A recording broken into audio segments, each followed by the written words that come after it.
Ito pala ang avocado natin. Nag-start na munga. Yan. Mga maliit pa. Siguro mga okay December or January. Ready to harvest. Yan po, may mga humahabol pang mga bulaklak. Yan, marami.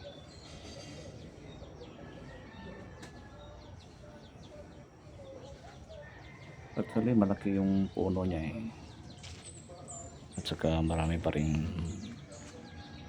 bulaklak. Yan po. May mga maliit na bunga, then may mga kasibong bulaklak. Ginagawa namin dito, pinausukan na namin every day para bulaklak na, saka hindi malalaglag yung kanyang mga maliit na bunga. Yan po yung mga avocado lover yan, yung paborito na